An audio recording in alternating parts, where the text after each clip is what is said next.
ба номи парвардигори бахшанда ва меҳрубон. дуруд бар шумо тамошобинони барномаи хабарии PAYOMNEWS. имрӯз 25 август дар студия бо шумо ҳишоми абдуманон ҳастам. барномаро аз номгӯи хабарҳои имрӯза оғоз мекунем. сабаби бӯҳрони бонкӣ дар Тоҷикистон фаъолияти якҷояи хешовандон будааст. воридот ва содироти мошинҳо ба Тоҷикистон ба таври назаррас коҳиш ёфтааст. Кормандони беморхонаи Истиқлол иловапулии ваъдадодаи Эмомалӣ Раҳмонро нагирифтаанд. кай боз шудани роҳҳои ҳавоӣ аз Русия ба кишварҳои дуру наздик муаммо боқӣ мондааст. бонки миллии Тоҷикистон даъво кардааст яке аз сабабҳои бӯҳрон дар соҳаи бонкдории кишвар фаъолияти якҷояи хешовандони наздик дар сохторҳои ин система мебошад. тағйироту иловаҳои воридшуда ба қонун дар бораи фаъолияти бонкиро ҳам ин ниҳод ба пешгирии омилҳои коррупсионӣ ва маҳдуд кардани фаъолияти хешовандони наздик дар бонкҳои кишвар рабт додааст. тағйироту иловаҳо ба ин қонунро 7 август раис ҷумҳур имзо кард. бонки миллии Тоҷикистон даъво кардааст ки яке аз сабабҳои бӯҳрон дар соҳаи банкдории кишвар фаъолияти якҷояи хешовандони наздик дар сохторҳои ин система мебошад. тағйироти иловаҳои воридшуда ба қонун дар бораи фаъолияти бонкиро ҳам ин ниҳод ба пешгирии омилҳои коррупсионӣ ва маҳдуд кардани фаъолияти хешовандони наздик дар бонкҳои кишвар рабт додааст. тағйироти иловаҳо дар ин қонунро 7 август раис ҷумҳур имзо кард. дар шарҳи тағйироту иловаҳо ба қонун дар сомонаи расмии бонки миллии Тоҷикистон қайд мешавад ки яке аз сабабҳои ба мушкилоти молиявӣ дучор шудани бонкҳои муаммодор ва барҳам хӯрдани аксарияти ташкилотҳои қарзӣ ин якҷоя фаъолият намудани хешовандони наздик дар сатҳи роҳбарикунанда мебошад. дар бонки миллӣ қайд мекунанд ки мувофиқи тағйироти қабулшуда ба қонунгузорӣ акнун ишғоли вазифаҳои роҳбарикунанда ва аъзои шӯрои нозирони бонкҳо будани хешовандони наздик манъ мешавад.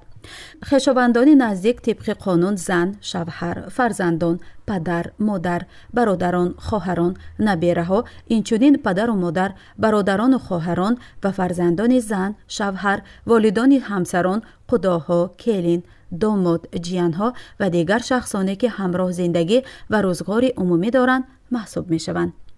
гуфтанист дар натиҷаи бӯҳрони соҳаи бонкдорӣ ду бонки системасози кишвар агроинвестбонк ва тоҷпромбонк ҳамчунин фононбонк муфлис шуда дуи охир барҳам дода шуданд.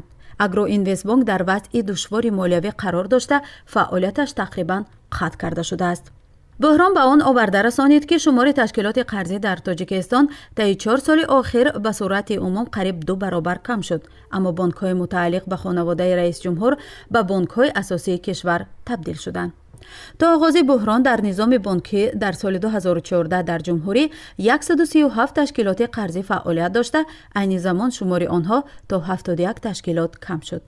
бино ба маълумоти бонки миллии Тоҷикистон, ҳоло дар Тоҷикистон ҳамагӣ 18 бонк, 20 ташкилоти амонатгузории қарзии хурд, 5 ташкилоти қарзии хурд ва 28 фонди қарзии хурд амал мекунанд. 58 ташкилоти қарзии ҷумҳурӣ дар марҳилаи барҳамдиҳӣ қарор доранд.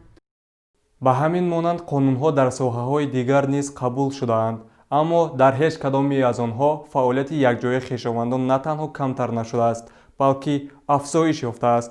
умдатарин намунаи фаъолияти якҷояи хешовандон дар сатҳи болои ҳукумат аст ки ду фарзанди раис ҷумҳур Эмомалӣ Раҳмон ҳамроҳаш фаъолият мекунанд. طبق اطلاع خدمات گمرک تاجیکستان از اول سال جاری به کشور واردات و صادرات ماشین‌ها به طور نظررس کاهش یافته است. واردات ماشین‌ها به تاجیکستان در 7 ماه سال روان 34.1% با مبلغ 63 میلیون و 900 هزار دلار نسبت به همین دوره سال 2019 کاهش یافته است.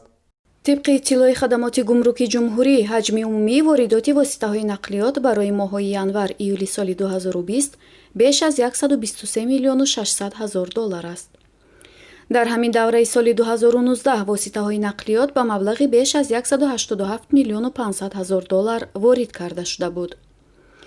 مورد ذکر است که قسم اساسی واردات ماشین‌ها به تاجیکستان با نظرداشت قابلیت خریداری اهالی ماشین‌های نسبتاً ارزان استفاده می‌شوند.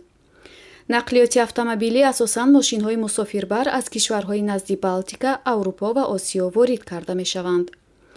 тамғаҳои маъмултарини мошинҳои мусофирбарӣ опел, мерседес, тойота ва хундай мебошад. дар бозори мошинҳои вазнин истеҳсолкунандагони чин мавқеи пешбарро ишғол мекунанд. ба гуфтаи дилерҳо, воридоти мошинҳои боркаш аз Хитой дар ҳоли афзоиш аст.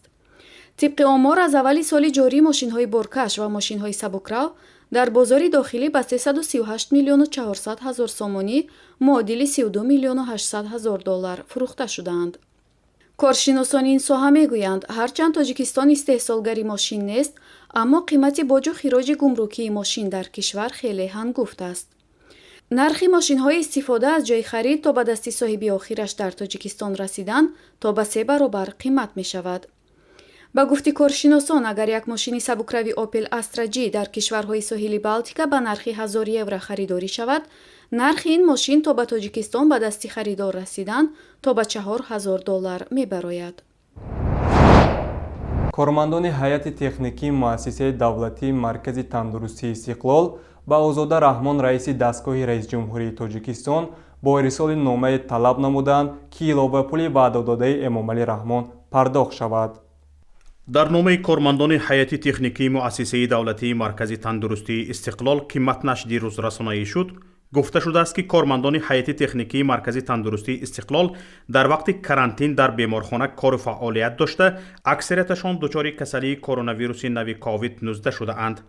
аммо амри раисҷумҳури Тоҷикистон аз 1 майи соли 2020 таҳти рақами 1378 ки мебоист дар муддати 3 моҳ иловапулӣ дар ҳаҷми як маоши вазифавӣ ҳар моҳа ба музди меҳнатии кормандони соҳаи тиб пардохт мешуд, иҷро нашудааст. аммо амри раисҷумҳури Тоҷикистон аз 1 майи соли 2020 таҳти рақами 1378 ки мебоист дар муддати 3 моҳ иловапулӣ дар ҳаҷми як маоши вазифавӣ ҳар моҳа ба музди меҳнатии кормандони соҳаи тиб пардохт мешуд, иҷро нашудааст. кормандон гуфтаанд, ба мо ҳамагӣ 390 сомонӣ барои моҳи май иловапулӣ пардохт намудаанду тамом. ҳол он ки маоши вазифавии мо 575 сомониро ташкил медиҳад. дар номаи шикоятии худ кормандони маркази тандурустии Истиқлол гуфтаанд, зимни муроҷиаташон ба роҳбарияти муассиса ки чаро иловапулии думоҳаи моро пардохт намекунед, роҳбарият гуфтааст, иловапулӣ фақат барои духтурҳо аст, барои кормандони техникӣ нест ва 390 сомоние ки моҳи май пардохт шуда буд, он ҳам хато пардохт шудааст. бинобар ин муносибатҳои фиребкоронаи масъулин, кормандони ҳайати техникии муассисаи давлатии маркази тандурустии Истиқлол аз Озода Раҳмон духтари Эмомалӣ Раҳмон ва раиси дастгоҳи иҷроии раисҷумҳури Тоҷикистон хоҳиш карданд, ки ба ин қазия расидагӣ намояд. гуфта шудааст, ки муроҷиаташон ба ҳама мақомоти зидахл бенатиҷа мондааст.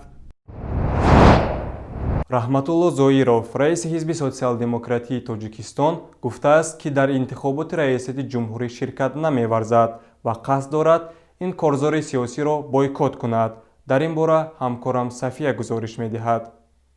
сиёсатмадори шинохта Раҳматилло Зоиров, раиси ҳизби социал-демократии Тоҷикистон, дар як баёнияи расмӣ дар саҳифааш дар Фейсбук гуфт, намехоҳад бо иштироки худ ба интихоботи зидди конститутсионӣ машрӯият бахшад. ман ҳамчун шаҳрванди Тоҷикистон ва раиси ҳизби социал-демократ нияти ширкат дар интихобот ва машрӯият бахшидан ва ё қонунманд кардани интихоботи феълии ғайриқонунӣ, зидди конститутсионӣ ва зидди мардумии президенти ҷумҳурии Тоҷикистонро надорам. интихоботи раёсати ҷумҳурӣ дар Тоҷикистон рӯзи 11 октябри имсол баргузор мешавад. то ҳоло 4 нафар барои ширкат дар он номзад пешбарӣ шуданд.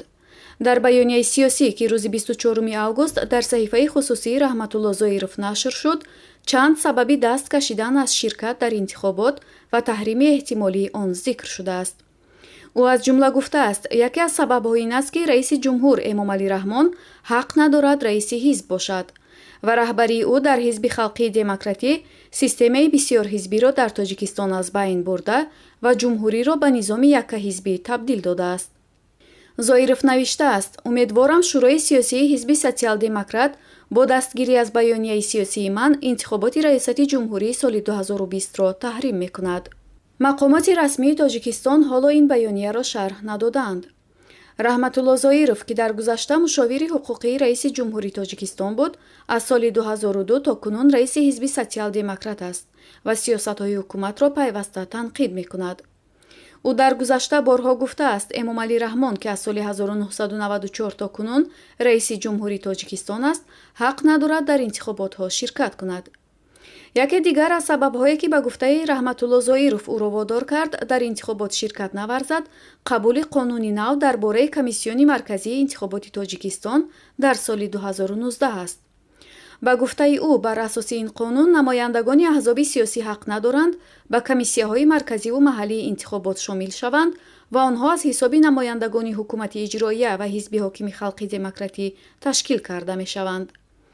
ба гуфтаи раҳматулло зоиров, аз 31 000 узви комиссияҳои интихоботӣ дар ҳамаи сатҳҳо 25 500 нафари онҳо расман узви ҳизби халқи демократии Тоҷикистон ҳастанд.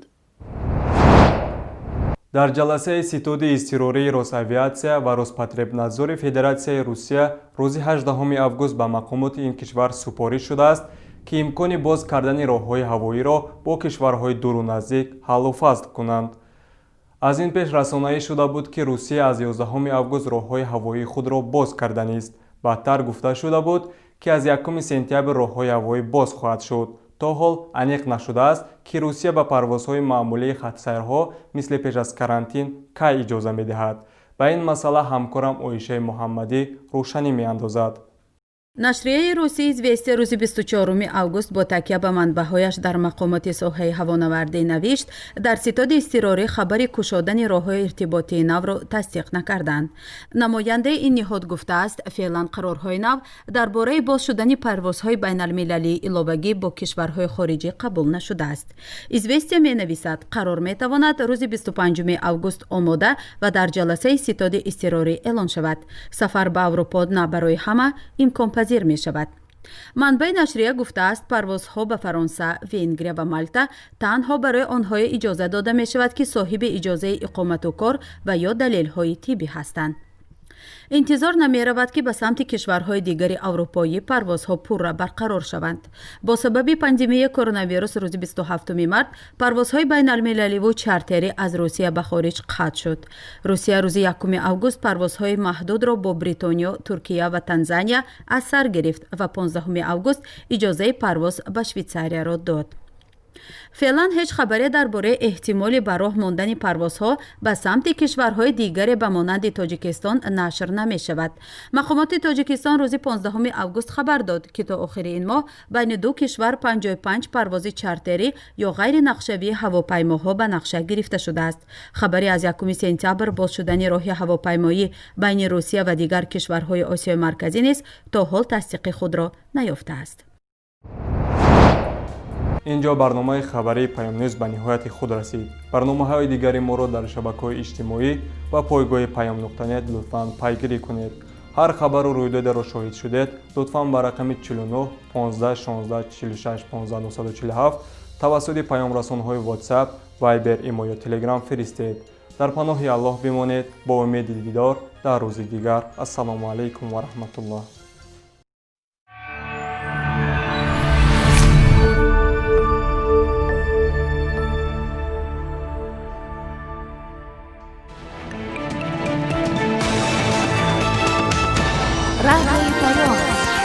дар фазои сиёсат садои ҷадид. радиои паём. илм, фарҳанг, навид. радиои паём. машварат, баҳс, гуфтушунид. дар тамоми дунё рӯи расонаи интернетӣ радиопаём.net